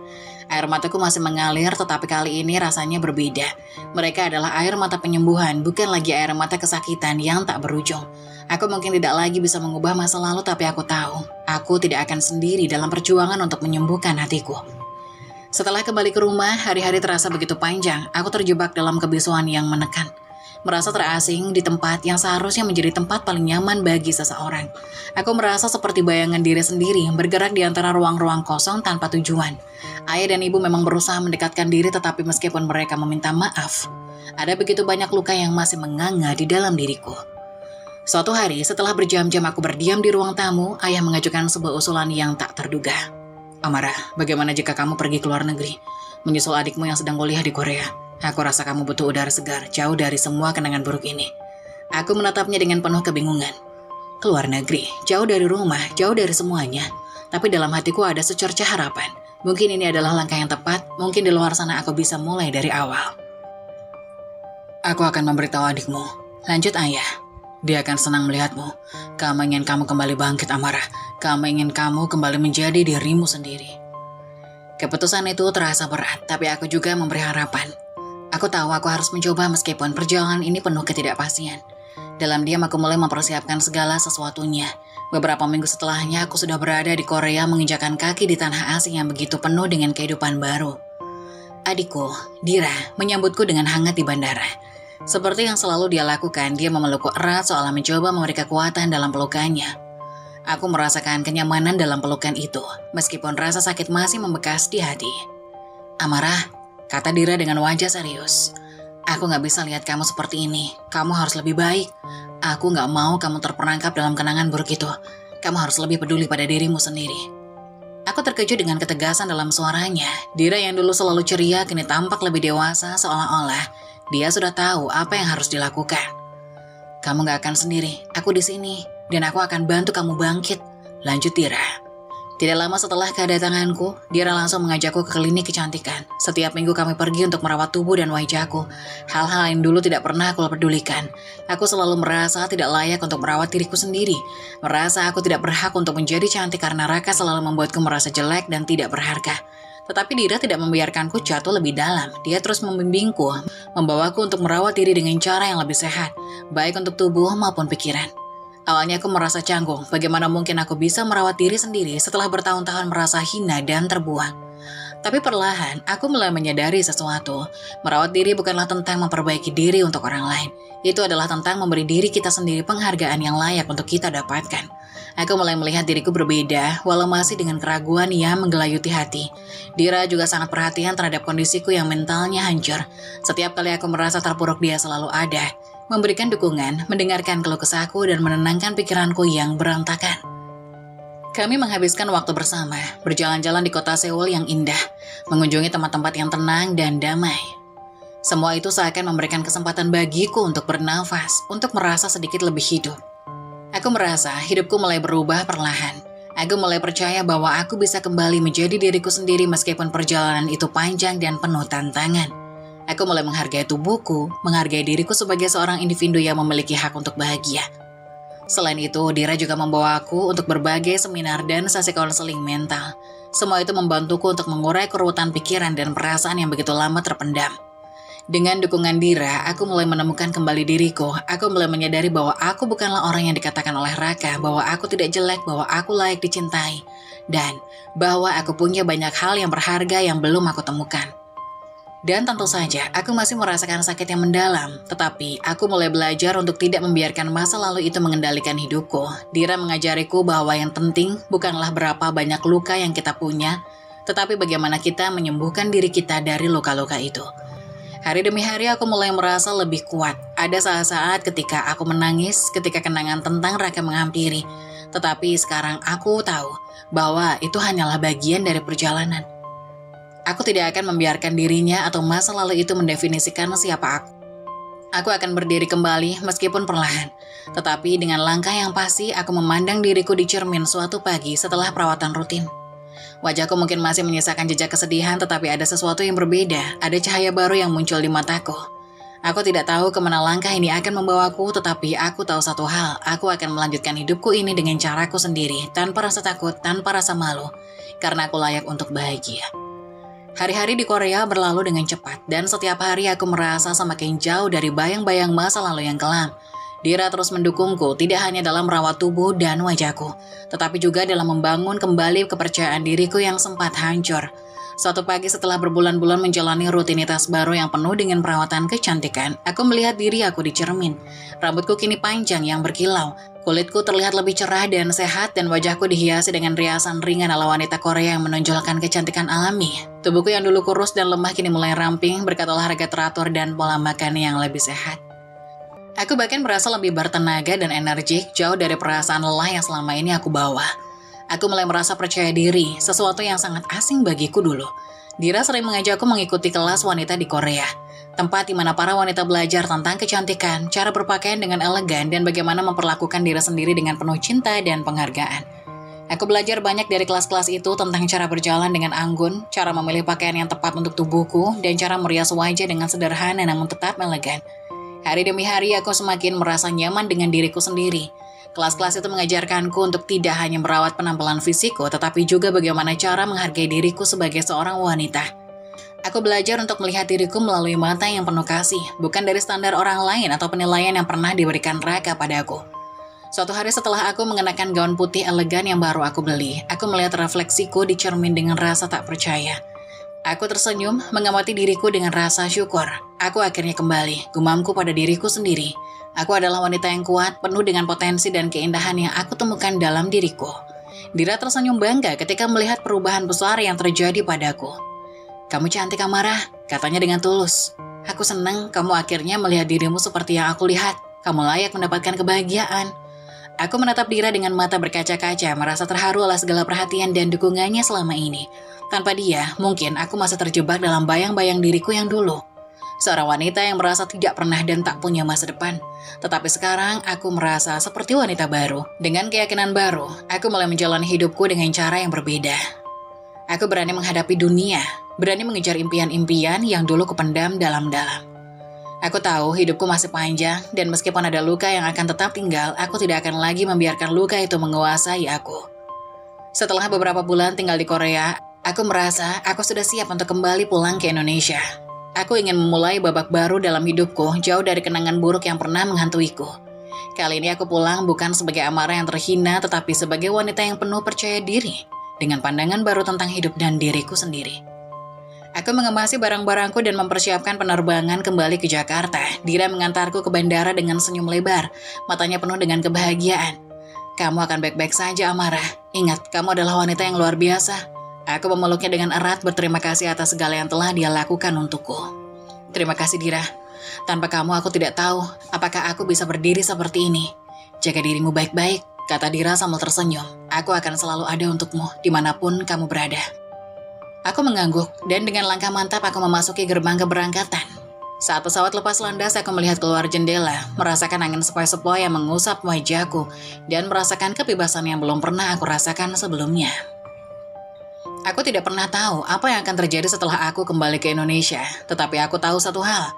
Aku siap menghadapi apapun yang akan datang, karena kini aku adalah wanita yang lebih kuat, lebih cantik, dan lebih percaya diri daripada sebelumnya. Aku siap menjalani hidup baru, hidup yang akan aku ciptakan sendiri. Setibanya di Indonesia, aku merasakan kehangatan udara tropis yang begitu familiar. Namun kali ini rasanya berbeda. Udara yang menyambutku seakan memberi sinyal bahwa aku telah berubah, bahwa aku telah siap untuk melangkah lebih jauh dari masa lalu yang kelam. Mungkin aku belum sepenuhnya sembuh, tetapi aku tahu aku sudah cukup kuat untuk menghadapi dunia yang telah lama aku hindari. Aku memutuskan untuk memulai hidup baru dengan membuka bisnis di dunia kecantikan, sebuah industri yang tidak hanya tentang penampilan fisik, tetapi juga tentang bagaimana seseorang wanita atau pria bisa merasa lebih percaya diri dan lebih berharga. Bisnis ini adalah hasil dari segala pelajaran yang aku dapatkan selama di Korea. Aku ingin berbagi apa yang telah aku pelajari tentang merawat diri dan membangun kepercayaan diri dengan orang lain. Aku mulai merancang konsep bisnis ini dengan hati-hati. Aku membuka salon kecantikan yang menggabungkan perawatan tubuh, wajah, dan juga pelatihan kepribadian. Aku ingin menciptakan ruang yang tidak hanya membuat orang merasa cantik dari luar, tetapi juga dari dalam. Dalam bisnis ini, aku tidak hanya menyediakan perawatan kecantikan yang profesional, tetapi juga kelas-kelas untuk mengasah kepercayaan diri, cara berpakaian dengan elegan, cara berbicara dengan percaya diri, dan bagaimana merawat mental serta emosional dengan sebaik-baiknya. Tidak lama setelah membuka salon, aku mulai mengadakan kelas kepribadian, kelas yang mengajarkan wanita dan beberapa pria untuk menemukan versi terbaik dari diri mereka. Kelas ini sangat berbeda dari pelatihan biasa. Aku mengajarkan mereka untuk meresapi setiap proses dalam mencintai diri sendiri. Bagaimana untuk percaya bahwa mereka layak mendapatkan kebahagiaan, dan bagaimana cara menjadi pribadi yang lebih percaya diri. Awalnya, aku khawatir apakah orang-orang akan tertarik. Namun antusiasme yang aku terima jauh melebihi harapanku. Kelas-kelas yang kuadakan selalu penuh dengan peserta dan dari berbagai usia dan latar belakang. Mereka datang dengan harapan yang besar dan aku merasa bersyukur bisa memberikan sedikit cahaya bagi mereka yang ingin mengubah hidup mereka seperti yang aku lakukan. Kepribadian yang baru hasil dari perjuangan panjang untuk merawat diri, menjadi daya tarik yang luar biasa. Orang-orang yang datang ke salon dan mengikuti kelas-kelasku mulai mengenaliku lebih dekat dan mereka melihat perubahan yang ada padaku. Aku yang dulu tampak tidak berdaya, kini menjadi seseorang yang penuh dengan energi dan percaya diri. Aku bisa merasakan bahwa aku dihargai, dan itu adalah perasaan yang luar biasa. Setiap kali ada perasaan yang datang kepadaku dan berkata, "Amara, setelah mengikuti kelasmu, saya merasa seperti orang baru. Saya bisa melihat diri saya dengan cara yang berbeda sekarang." Hatiku terasa sangat hangat. Itu adalah bukti bahwa apa yang aku lakukan tidak hanya mengubahku, tetapi juga memberikan dampak positif bagi orang lain. Pelanggan-pelanggan salonku juga banyak yang memberikan testimoni positif. Mereka merasa lebih percaya diri, lebih cantik, dan lebih baik dalam menjalani hidup mereka setelah mengikuti perawatan dan kelas-kelas yang aku tawarkan. Aku merasa bangga bisa menjadi bagian dari perjalanan mereka, memberikan mereka sedikit dorongan untuk melihat diri mereka dengan cara yang lebih positif. Pekerjaan ini memberiku kebahagiaan yang tidak bisa aku beli dengan uang. Aku tidak hanya membangun bisnis tetapi juga membangun sebuah komunitas yang saling mendukung, yang percaya bahwa kecantikan sejati berasal dari dalam. Aku merasa begitu diberkati bisa berbagi pengalaman dan membantu orang-orang lain merasa lebih baik tentang diri mereka sendiri. Di luar pekerjaanku, aku juga mulai merasa lebih bebas. Aku tidak lagi terikat pada masa lalu yang penuh dengan luka dan penyesalan. Aku tahu bahwa perjalanan ini tidak mudah, tetapi aku tidak lagi merasa takut akan masa lalu. Aku tahu aku bisa menghadapinya karena aku telah membangun kepercayaan diri yang kokoh dalam diriku. Hidupku kini penuh dengan kemungkinan. Aku tak lagi terperangkap dalam bayang-bayang masa lalu yang menghinaku. Tetapi aku menjadi wanita yang kuat dan penuh dengan harapan. Aku membuka setiap hari dengan senyuman. Siap untuk memberikan yang terbaik dari diriku, baik untuk bisnis, untuk diriku sendiri, dan untuk orang-orang di sekitarku. Aku tahu masih ada perjalanan panjang yang menanti, tetapi aku siap menghadapinya karena kini aku tahu yang terpenting adalah mencintai diri sendiri, percaya pada kemampuan diri, dan tidak pernah menyerah. Dan aku akan terus berbagi pesan itu kepada semua orang yang datang kepadaku, agar mereka juga bisa menemukan kekuatan yang selama ini tersembunyi dalam diri mereka. Ini adalah babak baru dalam hidupku dan aku merasa lebih hidup daripada aku yang sebelumnya. Beberapa tahun telah berlalu sejak aku memulai hidup baru, jauh dari masa lalu yang penuh luka. Kini aku telah menjalani hidup dengan penuh kebebasan dan kepercayaan diri, jauh dari bayang-bayang raka dan kenangan buruk yang pernah menghantui setiap langkahku. Bisnisku berkembang dan aku telah menemukan kedamaian yang selama ini kucari. Suatu sore yang cerah, setelah mengisi kelas kepribadian di pusat kebugaran, aku memutuskan untuk singgah di sebuah restoran yang tenang di sudut kota. Aku duduk dengan secangkir teh hangat, menikmati momen tenang setelah hari yang padat. Namun ketenanganku terganggu ketika aku merasakan seseorang mendekat. Aku menoleh dengan perlahan dan hampir saja aku terkejut, meski aku berusaha menahan reaksi itu. Di hadapanku berdiri seorang pria yang tampak familiar. Namun entah mengapa ada sesuatu yang terasa berbeda. Pria itu adalah Raka, suamiku yang dulu, pria yang pernah menghancurkan hatiku dengan kata-kata dan perbuatannya. Tetapi ada sesuatu yang membuatku merasa cemas. Raka terlihat berbeda, wajahnya yang dulu begitu dingin kini tampak lebih lembut. Namun ada yang lebih mengejutkan, dia tampaknya tidak mengenaliku. Di matanya, aku hanyalah seorang wanita biasa yang tidak memiliki kaitan dengan masa lalunya. Raka duduk di meja seberangku dengan senyum yang sama sekali berbeda, lebih ramah, lebih tulus. Itu adalah senyum yang tidak pernah ia tunjukkan padaku dulu. Aku merasa bingung apa yang terjadi. Kenapa dia terlihat seperti tidak mengenaliku? Raka mengulurkan tangannya dengan percaya diri, senyum di wajahnya semakin lebar. "Halo, saya Raka," katanya dengan suara yang jauh lebih lembut dan ramah daripada yang pernah kudengar sebelumnya. Jantungku berdegup kencang, ini adalah pertemuan yang sama sekali tidak kuharapkan. Dulu, aku tahu betul bagaimana caranya dia bersikap kepadaku dengan nada merendahkan dan penuh kebencian. Tapi kini, dia tampaknya bersikap seperti orang yang baru saja mengenaliku. Aku menarik nafas dalam-dalam mencoba menenangkan diri, bagaimana harus merespon. Aku tidak ingin membiarkan perasaan masa lalu menguasai diriku, aku telah berubah. Dan aku ingin dia tahu bahwa aku tidak lagi Amara yang dulu. Aku adalah Ara, wanita yang telah belajar banyak hal tentang hidup, yang kini lebih kuat dan percaya diri. Aku menyambut tangannya dengan sikap tenang. Senang bertemu denganmu, Raka. Jawabku singkat. Nama saya Ara. Aku memilih untuk menyembunyikan identitasku yang sebenarnya. Aku tidak ingin dia tahu bahwa aku adalah Amara, wanita yang pernah menjadi istrinya yang dihancurkan. Aku merasa bahwa saat ini pertemuan ini adalah kesempatan untuk menjadi siapapun yang aku inginkan. Raka menatapku sejenak. Tampaknya ia berpikir, Ara, nama yang indah. Ujarnya dengan senyum yang semakin lebar. Kamu baru di sini. Aku mengangguk dengan santai. Iya, aku baru beberapa tahun di sini. Saya menjalankan bisnis kecantikan. Jawabku, berusaha terdengar biasa saja meskipun ada perasaan aneh yang menyelubungi hatiku. Aku tahu dia tidak mengenaliku dan itu memberikan aku rasa lega yang tak terduga. Hari-hari berlalu dengan cepat setelah pertemuan tak terduga itu. Setiap kali aku berpikir tentang Raka, ada perasaan campur aduk yang muncul dalam diriku. Pria yang dulu pernah menghinaku, kini tampaknya tertarik pada kehidupanku yang baru. Kehidupan yang jauh lebih baik daripada yang pernah dia kenal. Ada sesuatu yang berbeda, aku bisa merasakannya. Raka mulai datang ke kelas-kelas yang kuadakan secara rutin, meskipun alasan awalnya terdengar wajar untuk berefreshing dan melupakan masalah yang sedang ia hadapi di rumah. Dia bercerita tentang hubungannya dengan Cindy, istrinya yang tampaknya semakin buruk. Cindy, wanita yang dulu menjadi alasan perpisahanku dengan Raka, kini menjadi masalah besar dalam hidupnya. Raka mengungkapkan bahwa mereka sering bertengkar dan dia menjadi tertekan, tidak merasa bahagia di rumah. Sungguh ironis, pikirku. Dulu, Raka yang begitu arogan dan kejam kini datang ke aku untuk mendapatkan sedikit ketenangan dari masalah rumah tangganya. Sungguh karma yang menarik. Namun meskipun aku merasa sedikit kasihan dengan Raka, aku juga merasakan dorongan kuat dalam diriku untuk melakukan sesuatu yang lebih. Sesuatu yang lebih dari sekedar belas kasihan. Ada hasrat dalam diriku yang mulai menyala, keinginan untuk membalas semua penghinaan dan sakit hati yang pernah dia berikan kepadaku. Selama bertahun-tahun aku memendam amarah dan kekecewaan, dan sekarang dengan Raka yang datang kepadaku, aku merasa ini adalah kesempatan yang tidak boleh aku sia-siakan. Aku mulai mengubah sikapku, aku menyadari bahwa Raka mulai memperhatikanku dengan cara yang berbeda. Dia mengagumi penampilanku yang kini jauh lebih menarik dibandingkan dulu. Dia bahkan sering memberikan pujian tentang bagaimana aku telah berubah, tidak hanya dari segi penampilan tetapi juga sikap dan percaya diri. Raka yang dulu hanya melihatku sebagai beban kini tampak terpesona oleh siapa aku sekarang. Aku tidak bisa menyangkal bahwa ada rasa senang di dalam diriku ketika dia menunjukkan ketertarikannya. Aku tahu, meskipun ia tidak mengenaliku, bahwa dia mulai menyesali masa lalu dan bagaimana dia memperlakukan aku. Ini adalah saat yang tepat untuk bermain dalam permainan ini, dan aku memutuskan untuk bermain dengan cerdas. Setiap kali dia datang ke kelas, aku semakin percaya diri. Aku tahu dia memperhatikanku, dan aku tahu itu adalah bagian dari rencanaku.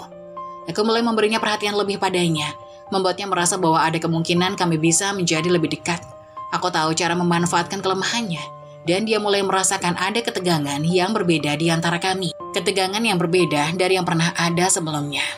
Suatu hari, saat Raka dan aku berbicara setelah kelas, dia bercerita lebih banyak tentang masalah rumah tangganya dengan Cindy.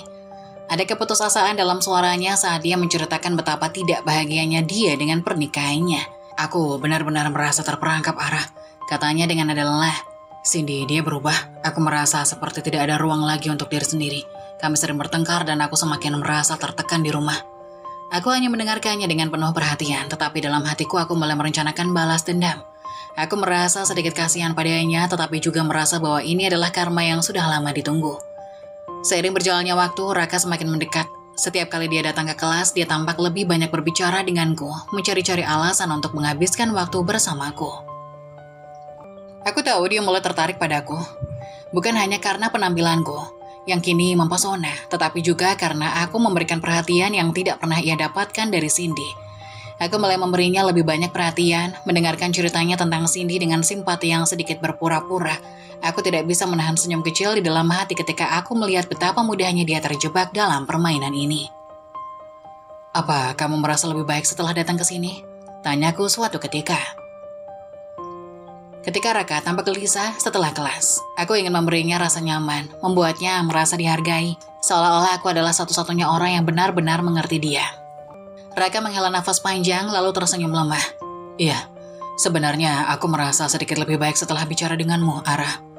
Kamu selalu tahu bagaimana membuat orang merasa lebih tenang. Aku hanya tersenyum, sambil menyadari bahwa semua yang aku lakukan kini adalah bagian dari rencanaku. Aku ingin melihat sejauh mana dia bisa terperangkap dalam rasa penyesalan dan ketertarikannya kepadaku. Aku tahu aku harus berhati-hati, tapi dalam hatiku aku merasa bahwa aku sedang mengambil langkah yang benar. Ini bukan lagi soal cinta atau balas dendam semata, tetapi tentang menunjukkan bahwa aku, Amara yang dulu lemah, sekarang adalah seorang wanita yang kuat dan penuh kontrol atas hidupnya. Hari-hari berlalu dan aku semakin sadar bahwa aku sedang memegang kendali penuh atas apa yang terjadi antara kami. Raka yang dulu memandang rendah diriku, kini datang ke aku dengan penuh harapan. Aku pun mulai merasakan kepuasan yang aneh. Aku tahu ini mungkin tidak akan berakhir baik, tetapi aku sudah siap untuk menghadapi apapun yang akan datang. Malam itu aku tahu sesuatu yang besar akan terjadi. Raka, pria yang dulu begitu aku harapkan tetapi malah menghancurkan hatiku, mengajakku untuk makan malam di sebuah restoran mewah. Sesuatu yang dulu mungkin akan aku anggap sebagai momen penuh kebahagiaan. Namun kali ini aku tahu ini adalah bagian dari permainan yang jauh lebih besar. Aku tidak bisa membiarkan diriku terjatuh dalam permainan emosinya lagi. Aku memutuskan untuk berdandan secantik mungkin. Setiap gerakan, setiap detail penampilanku kuatur dengan hati-hati. Aku ingin memastikan bahwa malam ini, dia tidak hanya melihat wajah cantik yang kini menghiasi diriku, tetapi juga mengetahui betapa kuatnya aku sekarang. Tidak ada lagi ruang untuk kelemahan atau harapan yang tak seharusnya ada. Saat aku tiba di restoran, Raka sudah menungguku. Senyumnya yang dulu penuh kebencian kini tampak berbeda, lebih lembut, lebih tulus. Dia berdiri untuk menyambutku, matanya tidak lepas dari penampilanku yang kini jauh lebih menawan. Namun di dalam diriku aku merasa kosong, semua itu hanya bagian dari permainan. Kami duduk berbicara ringan, namun aku bisa merasakan ketegangan di udara. Raka terlihat sedikit gelisah, tidak seperti pria yang dulu penuh percaya diri dan arogan. Malam itu dia tampak lebih rentan, seolah ada sesuatu yang penting yang ingin dia sampaikan. Aku tahu ini adalah saatnya untuk memutarbalikkan keadaan. Ketika makan malam hampir selesai, pelayan datang membawa sebuah piring penutup dengan gerakan yang dramatis. Raka tersenyum padaku, matanya penuh harap. Aku tahu apa yang akan datang, dan aku merasa sedikit terkejut melihat dirinya begitu serius. Pelayan membuka piring itu, dan aku melihat cincin berlian kecil yang terletak di atas makanan, berkilauan dengan cahaya yang lembut. Raka mengambil cincin itu dengan tangan yang gemetar lalu menatapku dalam-dalam. "Arah," katanya dengan suara lembut tetapi pasti. "Aku tahu, ini mungkin datang terlambat, tapi aku mencintaimu. Aku ingin menghabiskan sisa hidupku bersamamu. Will you marry me?" Momen itu terasa seperti mimpi buruk yang sudah aku antisipasi. Sebuah pertanyaan yang dulu aku inginkan dari pria yang pernah aku cintai. Tetapi sekarang, itu hanya terasa seperti kepalsuan. Aku merasa segala perasaan itu sudah lama hilang, terkubur jauh di bawah rasa sakit yang ia tinggalkan. Raka menunggu dengan nafas tertahan, matanya penuh harap. Jika ini adalah Amara yang dulu, aku mungkin akan menangis terharu, merespon cintanya yang datang terlambat. Aku mungkin akan melupakan semua penghinaan dan kebencian yang pernah ia berikan padaku, dan menerima tawaran itu dengan air mata bahagia. Namun, aku bukan lagi Amara yang dulu. Aku memandang cincin itu lalu mengangkat wajahku menatap matanya dengan tegas. "Raka," kataku, suaraku datar namun penuh keyakinan. "Kamu tahu siapa aku sekarang kan? Aku bukan Ara yang kamu kenal beberapa waktu lalu. Aku Amara." Dia terdiam sejenak, matanya terbuka lebar, mencoba mencerna kata-kataku. "Amara? Tidak mungkin." Dia bergumam, seolah tak percaya. Aku menarik nafas panjang, menahan perasaan yang hampir tidak bisa kuungkapkan. "Iya, aku Amara, mantan istrimu, wanita yang dulu kamu hina, yang pernah kamu sebut tidak layak untukmu. Wanita yang kamu buang karena aku tidak cukup cantik dan tidak memenuhi ekspektasimu." Kata-kataku menggema di ruang makan yang sunyi dan aku bisa melihat ekspresi terkejut yang perlahan berubah menjadi kekhawatiran di wajahnya. Raka terdiam bahkan tampak bingung. "Tunggu, Amara, maksudmu, kamu?" Suaranya hampir tidak terdengar. Aku mengangguk, tatapanku semakin tajam. "Iya, aku adalah wanita yang dulu kamu anggap sebagai beban dalam hidupmu. Aku yang kamu ceraikan dengan alasan sepele. Aku yang kamu buang demi wanita lain yang lebih cantik di matamu. Aku yang kamu anggap tak berarti." Raka masih duduk terdiam, wajahnya berubah pucat, seolah semua yang dia anggap pasti telah runtuh dalam sekejap. Dia membuka mulut tetapi tidak ada kata-kata yang keluar. Aku tahu dia ingin mengatakan sesuatu tetapi aku tidak memberikannya kesempatan. Aku berdiri dari kursi meninggalkan cincin itu di atas meja. Raka masih terdiam, mulutnya terbuka tetapi tidak ada kata yang keluar. Aku bisa merasakan ketegangan yang tebal di antara kami, tetapi itu tidak mengubah keputusan yang sudah aku buat. Dengan langkah tegap aku berbalik dan meninggalkan restoran, membiarkan Raka terdiam dengan seluruh harapannya yang hancur. Aku tidak merasa puas, tidak merasa lebih baik, namun aku tahu ini adalah bagian dari perjalanan hidupku. Perjalanan yang akhirnya mengajarkan aku untuk berani menghancurkan masa lalu yang penuh luka dan kebohongan. Mereka tampak terkejut, bahkan bingung saat aku meninggalkan restoran begitu saja. Semua perkataanku yang menohok dan tak terduga menggema dalam pikirannya. Dan aku bisa melihat bahwa dia benar-benar tidak siap untuk mendengar kebenaran yang aku ungkapkan. Wajahnya berubah pucat, ekspresinya penuh dengan kebingungan dan ketidakpercayaan.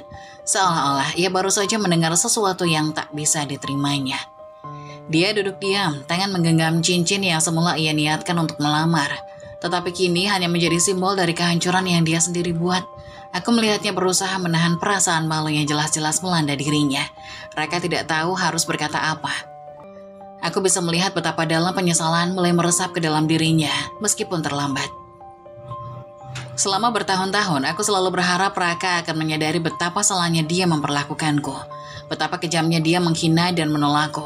Tetapi kini saat dia melihatku berdiri di hadapannya sebagai seseorang yang baru, seseorang yang kuat dan tidak lagi membutuhkan pengakuan atau belas kasihan darinya, aku tahu bahwa dia sedang merasakan kepahitan yang luar biasa. Aku tidak tahu apakah dia merasa malu karena telah memperlakukanku dengan buruk, atau karena dia merasa bodoh karena telah meremehkan siapa aku dulu. Yang pasti aku bisa melihat bagaimana harga dirinya yang dulu begitu besar kini runtuh dengan cepat. Raka yang dulu selalu percaya dirinya, yang selalu menganggap dirinya lebih baik dari siapapun, kini tidak tahu harus berbuat apa dengan dirinya sendiri. Tentang seseorang yang akhirnya melihat kebodohan yang ia buat dengan kedua tangannya sendiri. Aku bisa melihat betapa dia merasa kecil, betapa dia menyesal tidak pernah melihatku dengan benar. Semua yang dia anggap enteng dulu, kini terasa seperti bumerang yang datang menghantam dirinya dengan sangat keras. Di dalam hatiku tidak ada rasa kasihan untuknya, tidak ada yang tersisa untuk diberikan, selain perasaan lega karena aku akhirnya bisa berdiri tegak, tanpa tergantung pada apapun yang berhubungan dengan masa lalu kami. Namun di sisi lain, aku juga bisa merasakan sedikit rasa malu yang tak diungkapkan darinya. Raka merasa terhina dan itulah yang pantas dia dapatkan. Saat aku meninggalkan restoran itu, aku tidak menoleh lagi. Tidak ada kata maaf, tidak ada kesempatan kedua. Semua itu sudah terlambat. Aku tahu bahwa Raka akan membawa rasa malu dan penyesalan itu bersamanya untuk waktu yang lama. Mungkin selamanya. Namun yang lebih penting bagiku adalah aku tidak lagi terjebak dalam bayang-bayang masa lalu. Tidak lagi merasa hina oleh pengakuan yang kejam. Tapi aku tahu, meskipun ia merasa malu dan terkejut, itu adalah harga yang harus dia bayar. Semua rasa sakit yang pernah ia berikan kepadaku kini kembali padanya dalam bentuk penyesalan yang mendalam. Dan aku, amarah yang dulu lemah, kini berdiri tegak dan tidak akan lagi membiarkan siapapun menghina atau merendahkan diriku. Setelah pertemuan itu, aku melangkah pergi dari restoran dengan perasaan yang campur aduk. Rasa lega bercampur dengan sedikit rasa kasihan. Namun lebih dari itu, aku merasa sudah menutup babak lama dalam hidupku. Aku tidak ingin lagi terjebak dalam kenangan buruk bersama Raka. Malam itu aku kembali ke rumah dan memutuskan untuk merenung. Aku memikirkan betapa selama ini aku terjebak dalam pemikiran bahwa cinta dan penerimaan dari orang lain adalah segalanya. Tetapi yang sebenarnya aku butuhkan adalah penerimaan dari diriku sendiri. Aku teringat perkataan Raka beberapa tahun lalu yang selalu mengkritik penampilanku, menganggap aku tidak layak berada di sampingnya karena menurutnya aku tidak cukup cantik. Bahkan lebih dari itu, dia merendahkan orang-orang di sekitarku termasuk keluargaku. Semua itu membuatku merasa hina, merasa tidak berarti. Tapi malam ini, aku menyadari sesuatu yang jauh lebih penting. Aku menatap cermin dan melihat diriku yang berbeda. Aku tidak lagi hanya fokus pada penampilan luar. Ya, aku cantik sekarang, tetapi itu bukan satu-satunya hal yang membuatku merasa bangga. Aku sadar bahwa kecantikan sejati datang dari dalam hati. Itu adalah sesuatu yang dulu Raka tidak pernah hargai. Dan bahkan aku sendiri sempat lupa. Namun sekarang aku tahu bahwa kecantikan yang sesungguhnya adalah ketika seseorang bisa menerima dirinya apa adanya, dengan segala kekurangan dan kelebihannya. Kecantikan sejati adalah ketulusan, kepercayaan diri, dan kekuatan dalam menghadapi kehidupan. Malam itu, aku menulis beberapa kata dalam jurnal pribadi yang selalu aku bawa. Ini adalah pengingat untuk diriku sendiri. Kecantikan sejati bukanlah tentang apa yang terlihat di luar, tetapi tentang bagaimana kita mencintai diri kita sendiri. Bagaimana kita memberi nilai pada diri kita tanpa menunggu pengakuan dari orang lain. Keesokan harinya, aku kembali menjalani hari-hariku seperti biasa. Aku terus mengajar kelas, berbagi ilmu dengan wanita-wanita yang datang untuk belajar dan mengubah hidup mereka.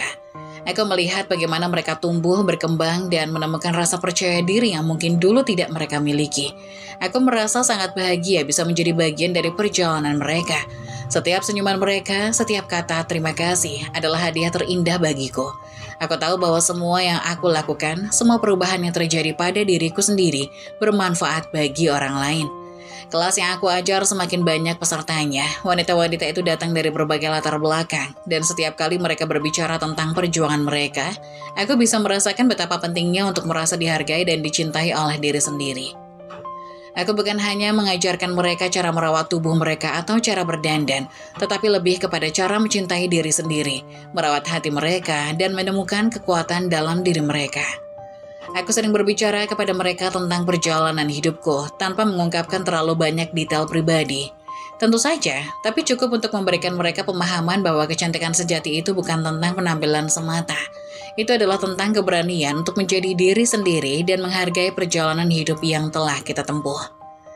Melihat mereka semakin percaya diri, semakin bangga dengan diri mereka sendiri, memberikan aku kebahagiaan yang luar biasa. Aku menyadari bahwa melalui semua rasa sakit ini dan penderitaan yang pernah aku alami, aku bisa membantu orang lain untuk menghindari hal yang sama. Aku bisa menjadi sumber inspirasi bagi banyak wanita yang merasa rendah diri dan tak berharga. Mereka semua mulai menyadari bahwa kecantikan bukan hanya soal luar, tetapi lebih kepada bagaimana kita membawa diri, bagaimana kita mengolah perasaan dan pikiran kita. Mereka mungkin pernah menganggap aku sebagai sesuatu yang tak berharga, tetapi sekarang aku tahu bahwa dia salah. Aku tidak membutuhkan pengakuan darinya atau siapapun untuk merasa cantik atau berharga. Aku sudah menemukan kedamaian dalam diriku, dan aku ingin terus berbagi kedamaian itu dengan orang lain. Hidupku kini berbeda, aku tidak lagi terjebak dalam bayang-bayang masa lalu. Aku tahu bahwa perjalanan hidup ini adalah milikku dan aku berhak untuk menjalaninya dengan penuh kebahagiaan dan kepercayaan diri. Kini aku bisa melihat diriku dengan bangga, aku bukan hanya wanita yang cantik di luar, tetapi juga di dalam. Aku adalah Amara, seorang wanita yang kuat, percaya diri, dan siap menghadapi dunia dengan penuh semangat. Dan aku tahu, dengan semua yang telah aku lalui, aku bisa menjadi inspirasi bagi banyak orang. Terutama bagi wanita-wanita yang pernah merasa kecil dan tak berarti. Kecantikan sejati tidak hanya datang dari penampilan, tetapi dari hati yang penuh cinta dan percaya diri. Dan aku akan terus mengajarkan hal itu kepada mereka yang ingin belajar. Waktu berlalu dengan cepat dan Raka seakan terjebak dalam kehidupan yang tak pernah ia bayangkan. Rumah tangganya dengan Cindy yang dulu dianggap sebagai pelarian dari kenyataan, kini berada di ambang kehancuran. Seringkali aku mendengar desas-desus tentang perselisihan mereka, tentang bagaimana Raka merasa terjebak dalam hubungan yang kosong dan penuh dengan ketidakpastian. Seakan-akan segala yang dia lakukan untuk mencoba melupakan masa lalu justru mengarah pada kehancuran lebih lanjut. Raka tidak pernah tahu betapa besar harga yang harus ia bayar atas perlakuannya padaku. Ketika aku pertama kali meninggalkannya, ia mungkin merasa lega, merasa seolah-olah aku adalah beban dalam hidupnya. Tetapi seiring berjalannya waktu, ia mulai menyadari kekosongan yang semakin dalam. Kehidupan yang dia pilih, rumah tangga yang dia bangun dengan Cindy ternyata tidak memberikan kebahagiaan yang dia harapkan. Apa yang dulu dia anggap sebagai pernikahan sempurna hanya membawanya pada kebingungan dan penyesalan yang tak berujung. Raka mulai sadar bahwa aku, Amara, wanita yang dulu dia rendahkan adalah wanita yang sesungguhnya tulus mencintainya. Tidak ada cinta yang lebih tulus dari hati seorang istri yang memberikan segalanya untuk pria yang dia cintai. Meskipun pria itu sering mengabaikannya. Aku memberikan semuanya tanpa syarat, tanpa menuntut pengakuan atau perhatian karena aku percaya pada hubungan kami. Tapi Raka tidak melihatnya, dia terlalu terbuai dengan kebahagiaan yang semu, dengan keegoisannya yang membuatnya meremehkan apa yang sebenarnya bernilai dalam hidupnya. Namun, penyesalan datang terlambat. Setelah perceraianku, Raka mencoba membangun kembali hidupnya dengan Cindy, yang menurutnya wanita yang sempurna. Namun Cindy ternyata tidak bisa mengisi kekosongan yang ada dalam dirinya. Mereka terus bertengkar, saling menyalahkan, dan Raka mulai merasakan betapa ia merindukan ketulusan yang dulu ada dalam pernikahannya denganku. Mungkin dia tidak pernah benar-benar menghargai siapa aku, tapi sekarang dia mulai menyadari bahwa ia telah kehilangan wanita yang selalu mendukungnya. Wanita yang dengan penuh cinta mencoba bertahan meskipun ia sendiri tidak pernah menunjukkan sedikit pun rasa kasih sayang. Di sisi lain, aku melanjutkan hidupku dengan kebahagiaan yang baru. Setiap hari aku merasa semakin kuat dan semakin percaya diri. Aku sudah tidak lagi berpikir tentang Raka, tentang segala hinaan, penghinaan yang dulu ia lontarkan. Aku tahu aku lebih berharga dari semuanya. Aku telah menemukan kedamaian dalam diriku sendiri dan kebahagiaan itu tercermin dalam setiap langkah hidupku. Tapi aku tahu, di suatu tempat Raka sedang berjuang dengan rasa penyesalan yang dalam. Ia melihatku sebagai seorang wanita yang dulu tidak pernah dihargai, yang kini telah berubah menjadi sosok yang begitu kuat dan mempesona. Aku tidak pernah bermaksud untuk membuatnya menyesal, tetapi kenyataannya ia kini berada dalam situasi yang sulit. Rumah tangganya dengan Cindy yang dulu tampak sempurna hancur oleh kebohongan dan ketidakpastian. Dan di dalam hatinya ia tahu bahwa ia telah kehilangan seseorang yang tulus mencintainya, seseorang yang pernah ada di sampingnya dan yang berusaha memberikan yang terbaik. Aku tidak pernah tahu apakah Raka akan pernah mengakui penyesalannya atau apakah ia akan mencoba memperbaiki semuanya. Yang pasti aku telah menemukan jalan hidupku sendiri, dan aku tidak lagi terikat pada masa lalu yang penuh luka. Raka mungkin tidak pernah menghargai aku dulu, tetapi kini aku mulai menyadari bahwa cinta yang tulus dan ketulusan hati tidak bisa dibeli dengan kekayaan atau status sosial. Sementara itu kehidupanku terus berjalan, setiap langkahku kini dipenuhi dengan kebahagiaan yang sejati, dan aku terus menjadi inspirasi bagi wanita-wanita di sekitarku. Mereka belajar untuk mencintai diri mereka sendiri, untuk tidak merendahkan diri mereka hanya demi mendapatkan perhatian dari orang lain. Aku tahu bahwa perjalanan hidup ini tidak mudah, tetapi aku telah membuktikan bahwa kecantikan sejati datang dari hati yang penuh cinta dan keberanian. Raka mungkin kini hidup dalam penyesalan, tetapi itu bukanlah tanggung jawab lagi. Semua yang aku inginkan adalah kebahagiaan dan aku akan terus mengejarnya tanpa melihat ke belakang.